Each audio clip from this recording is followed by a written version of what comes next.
उम्र बावे 18 साल हमके चुमे दयापन गाल आवा नैन लड़ावा हो जाने बतोहरे नाम अब बात न हमसे हुई सुना है मोर करे जे देले बड़ा तू जवन मोबाइल के ले जे अरे याद कर जहिया कुआर रहलू पिया वर्ष पहिले हमार रहलू याद कर जहिया कुआर रहलू पिया वर्ष पहिले हमार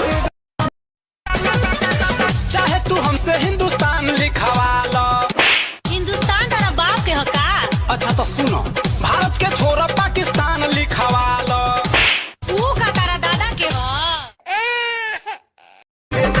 अरे हमारा से कहे बाड़ू तू पुलावले हम कहा कुछ कहनी जे बाड़ू सतावले बाप को तो घरे चलो धनिया पलंगिया घोड़ा वाला भाई देबो बाप को तो ले ला तू बचनिया सजनिया दिला वाला गाई देबो तनी सा तू ताकी तो घूम के हम हई तोर दिल वाला वाला